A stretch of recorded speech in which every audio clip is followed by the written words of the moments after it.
그쪽에서는 뭐라고 하던가요? 동시감정을 가자고 해서 의뢰인이 대학병원을 예약을 하게 돼요. 그래서 9월 달에 예약을 했다라고 하니까 알려주니까 지금 보험회사에서는 보험사기 전담팀이라고 SIU 팀이 있어요. 그 보험사기 건으로 해서 형사적인 문제가 있어 보여서 수사 의뢰를 했다. 예. 그러니 동시감정 가고 싶으면은 형사건하고는 별개로 가고 싶으면 가셔도 됩니다. 예. 라는 문자가 서로 주고받게 됩니다. 그로 인해서 의뢰인은 순간 보험회사하고 잘 동시감정 가서 장애에 대해서 판단하기로 했는데 갑자기 형사건으로 해서 수사 의뢰했다는 게 무슨 얘기냐, 도저히 이해가 안 된다. 저희 역시도 조금 의아스러운 부분이 기항증에 대한 논란이 있어가지고 그 부분에 대해서 투의 동시감정으로 해서 판단하기로 서로 협의점을 찾고 그렇게 진행이 된 와중에 갑자기 동시감정을 위해서 의뢰인이 병원 예약하고 몇 월 며칠 날 진료 예약을 했으니까 그 날짜에 동시감정 진행을 합시다 라고 얘기를 했더니 형사상으로 해서 수사 의뢰했으니까 동시감정 가고 싶으면 가도 됩니다 라는 말을 보험회사 직원으로 담당자로부터 해서 듣게 되니까 의뢰인 입장에서는 이거 뭐야, 왜 내가 보험 사기지? 아니 보험 사기인지 어쩐지는 모르겠는데 수사 의뢰를 했다는 것 자체가 되게 못마땅한 거죠. 동시감정 가서 서로 보험회사에서 열심히 그냥 이거는 동시감정 가가지고 정리하는 수밖에 없습니다 라고 해서 피해자가 동의를 해줬는데 역으로 뒤통수를 치는 거죠. 당신은 아무리 봐도 범죄 성립될 가능성이 있다 보니까 범죄가 의심스러우니까 이거는 형사상으로 해서 수사 의뢰를 합니다 라고 해. 동시감정 진료 예약 몇 월 며칠 날에서 잡혔다라는 얘기를 한 의뢰인한테 그렇게 해서 설명을 해준 거죠. 왜 1차 합의금을 주고 고소를 했죠, 그러면? 이게 뭔가 이유나 내막이 있나요? 그 부분은 저도 의아스러운 부분인데요. 보험회사에서는 후유장애 장애에 대한 부분은 보험금의 액수가 일반 부상건보다는 되게 고액이에요. 당연히 앞으로 이제 그쪽 뭐 다리나 뭐 팔을 후유장애가 있으면 계속 못 쓰게 되니까 그렇죠. 고액을 보상해 줄 수밖에 없겠죠. 그러다 보니까 주치 판단도 해당 실제적으로 진료하고 검사하고 수술했던 주치 판단이 사고 기여도 70%고 보험회사의 주장은 그들 나름대로의 의료자문을 통한 부분이 100%가 기항증이고 사고 기여도는 제로다 라고 한 상태에서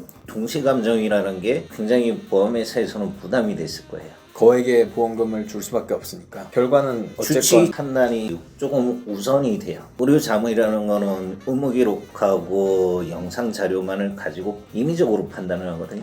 엑스레이나 MRI 같은 것만 보고요. 네, 그렇다 보니까 객관적으로 부상 부위를 절개해서 열어보고 그 해당 부위를 봉합까지 한 주치 판단이 더 우선시 될 수 있기 때문에 그 부분에 대해서 부담스러워서 갔을 것이다 라고 해서 추정을 하고 있습니다. 그렇게 해서 이제 의뢰인은 형사 고소를 당했고 그 고소 내용이 보험 사기라는 걸 알게 됩니다. 네, 의뢰인뿐만이 아니고 행정사인 저도 같이 이제 보험 사기 및 업무 방해, 변호사법 위반, 행정사법 위반 이러한 명목으로 해서 같이 고소를 했더라고요. 그럼 몇 개의 혐의를 고소당하신 거예요? 처음에는 4-5가지 혐의로 해서 그래서 보험회사에서는 의뢰인은 보험 사기로, 행정사인 저는 보험 사기 및 행정사법, 변호사법, 업무방해죄, 보험사기 특별방지법 그러한 위반이 내용으로 해서 고소를 하게 된 거죠. 근데 왜 행정사까지 5개나 엮어서 넣은 거예요?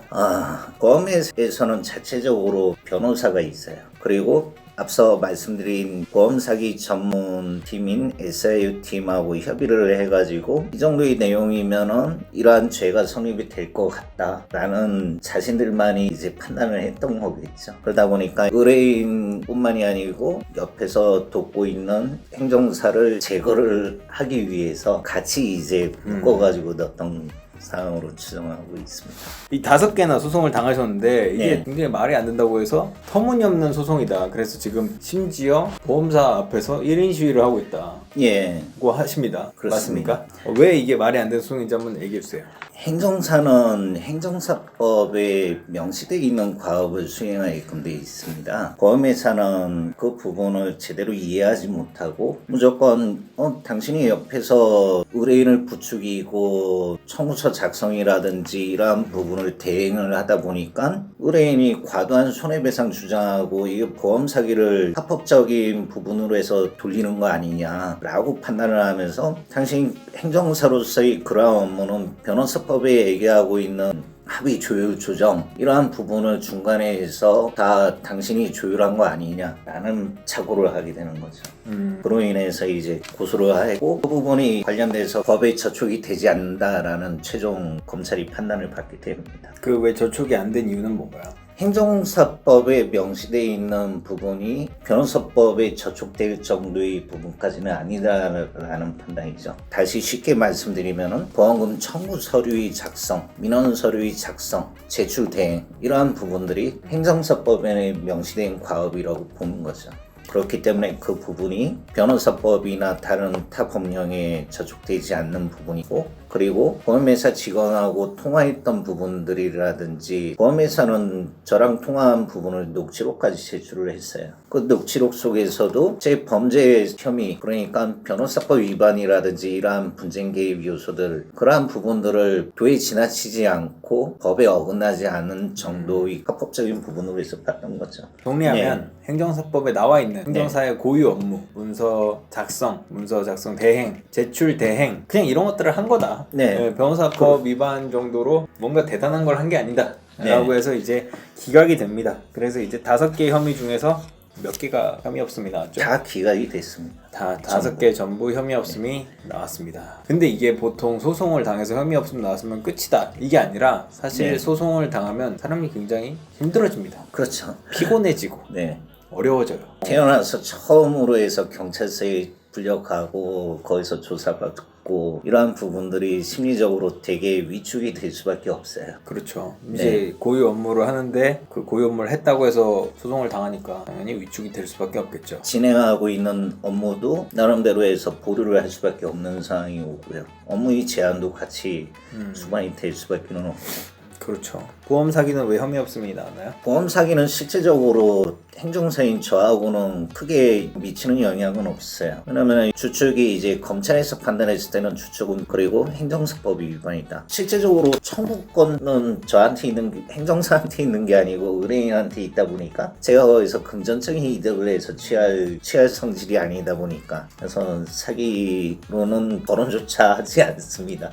조사도 안 됐고요. 그러니까 이 청구인이 만약에 정말 나쁜 마음 먹고 보험 사기를 하려고 해도 행정사는 그 문서를 그냥 받아서 자료를 받아서 작성을 해준 거지 이 사람이 갑자기 보험 사기의 주범이 되는 건 말이 안 되는 그렇죠. 그런 거죠. 어떻게 보면 왜냐면 나한테 얻는 이득이 없으니까.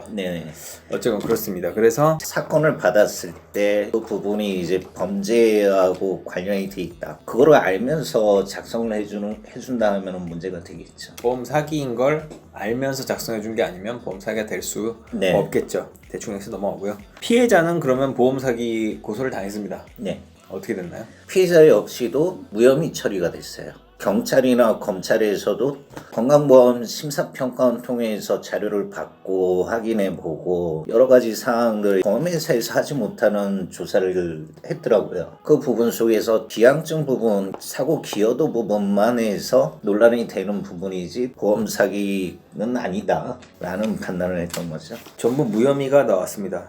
그래서 고소를 그럼 한 이유가 뭐라고 설명을 하나요? 왜 행정사법 위반에 변호사법 위반에 왜 다 고소를 했다고 하시나요? 참 웃긴 게 SIU 부장이라는 분이 부천에 있는 제 사무실까지 방문을 하게 돼요. 그래서 와서 여러 가지 이야기를 하면서 2010년도 정도에 자신들이 이제 받아놓은 질의회신 이제 공공기관에 질문을 하고 그에 대한 답변을 받게 되거든요. 거기에는 행정사가 보험금 청구 서류를 대행하거나 이런 거 작성해서는 안 된다 라는 그 회신문이 있다라고 얘기를 하더라고요. 그러다 보니까 지금에서는 김원계 행정사라는 사람이 보험금 청구서 작성하고 민원서류 작성해가지고 제출까지 대행한다더라. 이거 법에 위반되는 거 아니냐. 그리고 저는 뭐 담당자하고 통화해가지고 의뢰인이 금감원에다가 서류 제출할 것이다. 이러한 부분에 대해서 얘기를 해준 부분이 문제의 소지가 있다라고 판단을 이번 사건에서 행정사가 하는 일이 과연 이게 범죄가 성립이 되는지 범죄가 성립 안 되는지 그 자체를 알아보기 위해서 일반 공기업에다가 지뢰의 신이 아닌 고소부터 해서 명확히 클리어를 하겠다 이 심정으로 해서 고소를 했다고 하더라고요. 그 SAO 부장은 이번 사안이 실제적으로 변호사법 위반인지 행정사법 위반이 되는지 그게 궁금해가지고 고소를 했다고 하더라고요. 정리하면 지금 이분이 이렇게 대응하는 게 불법 아닌가? 하는 그런 궁금증에 이게 범죄가 되나 안 되나? 하는 생각에 이게 범죄인지 아닌지도 모르지만 그냥 한번 고소해봤다 이거죠. 네. 예. 명확한 부분은 이제 검찰과 경찰을 통해서 명확히 확인하는 차원에서 들어갔다고 유감을 표하더라고요. 근데 이렇게 대기업이 그냥 개인에게 네. 범죄가 되는지 안 되는지 알아보려고 고소하는 거는 이건 좀 과하고 도가 지나치는 행동이 아니었나. 왜냐면 그 사내 변호사들이 검토를 해주면 끝나는 문제 아닌가. 내부에서 검토를 충분히 하면은 그게 지금까지도 안 왔겠죠. 예. 고소 자체도 안 됐을 것이고요. 하다못해 금감원이나 금융감독위원회 그리고 소비자보호원 이런 데다가 질의해가지고 회신 받아도 되고요. 그러한 호기심 충족 차원에서 고소를 한다는 것 자체가 행정사의 업무를 오히려 범해서 방해를 하는 역할이 됐던 거죠. 오히려 이게 진짜 업무 방해다. 네. 라는 거죠. 고소권은 이렇게 모두가 무마가 됐다. 네, 고소권은 다 무혐의 처리가 됐고요. 그래서 지금 어떻게 대처를 하고 계신가요? 지금 피해자는 장애권에 대해서 그 동시감정이라는 걸 계속 보험회사에서는 주장을 하고 피해자는 기분이 나빠가지고 동시감정 못하겠다라고 해서 얘기를 하고 서로 이견 차이가 있는 상황이고요. 예. 뭐 추가적으로 해서 피해자는 고소를 당하다 보니까 그 부분에 대해서 되게 억울하다라는 심정이 컸겠죠. 왜 나를 보험 사기꾼으로 만드냐? 네, 그래서 그 부분에 대해서 보험사를 상대로 해서 무고죄로 고소를 해가지고 지금 경찰에서 조사가 진행 중이고요. 예. 저는 1인 시위하고 집회 신고도 해놓고 있는데 지속적으로 이제 KB손해보험이 사과를 요구하고 있는 상황이고요. 근데 이런 보험 사기 고소가 물론 보험 사기도 많겠죠. 근데 보험 사기 고소가 너무 남발된다 이런 문제의식을 좀 갖게 됐다고 이번 사건을 겪으면서 그렇습니다. 라고 하셨는데 어떤 생각이신지 한번 말씀해 주시죠. 대부분이 자격사뿐만이 아니고 일반 국민들이 대처할 수 있는 능력이 되게 떨어집니다. 그래서 보험사에서는 뭔가 추정된다, 객관적인 근거 자료 없이 추정치만으로 의심된다, 보험 사기로 의심된다 라고 해서 임의적으로 해서 다 고소하거나 소송을 진행을 했을 때 그로 인해서 국민들이 겪게 되는 피해는 실로 어마어마하다 할 것입니다. 그래서 그러한 부분들이 좀